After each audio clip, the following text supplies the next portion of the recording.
Hello, friends. I'm sure all of us are doing well today.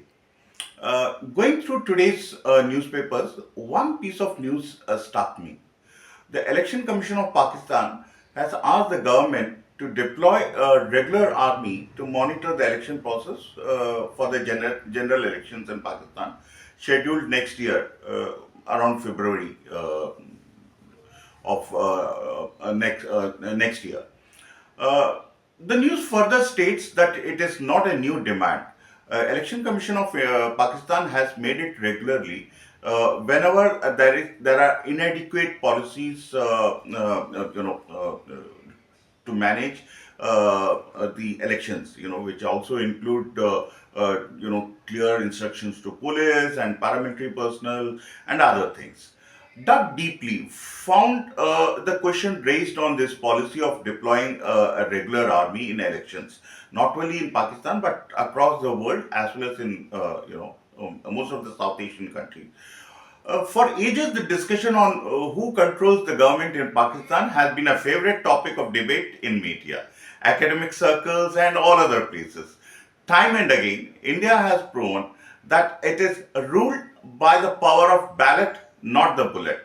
That is the basic foundation of our democracy, and that is important. And looking forward, a more robust election commission of India. Recently, at the Naagrik, the Hindi YouTube channel, my friend and founder Dhananjay Kumar initiated an interesting discussion on the election process in India and the role of election commission.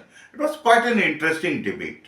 I'm not sure how many of you had the chance to watch it, but I strongly suggest you should. Because it raised many important questions about why electoral reform should be a continuous process, irrespective of when the elections are to be held. It should not be something, and I'm not saying that it is not a continuous process, but it does not address the issues fully. So, some basic issues concerning our election process and its conduct are in question. I mean, we heard this recently in the assembly election and previously also. Uh, in nutshell, this is not good for Election Commission of India's reputation, especially when questions are raised about, say, integrity. Election Commission of India should remember it's not a political party or a privately held firm, and it does not need to respond. I mean, the way they do it. Uh, it should not only respond to any allegations against it, but also show transparency in what has been done by it to those complaints or allegations which have been made on the process of election or the election commission of officials itself. The Election Commission of India is an autonomous body. It should explore, employing more officials to minimize its dependence on the state and central government officials to manage bare minimum activities, at least during the election process, and not depend totally on the state machinery. It has been a cause of major controversies. However, the impeccable integrity record of the officers in the state might be. The Election Commission of India certainly needs to work on this aspect because a lot of questions have been asked on the functioning of the state machinery and officials. Brushing under the carpet the complaints of alleged anomalies in managing, operating, and storing electronic voting machines or the conduct of elections is still an issue. EVM is perhaps one task that requires probably urgent attention to remove any kind of doubts, which even an iota of doubt which there may be. I'm not referring to the educational activities Election Commission of India undertakes to tell the public about the functioning of EVMs and other robustness. That they do it pretty well. I mean, there's no doubt about it. But I'm here referring to the specific complaints. What prevents Election Commission of India from making public the investigation it would have carried on in any particular complaint at an election booth or a constituency?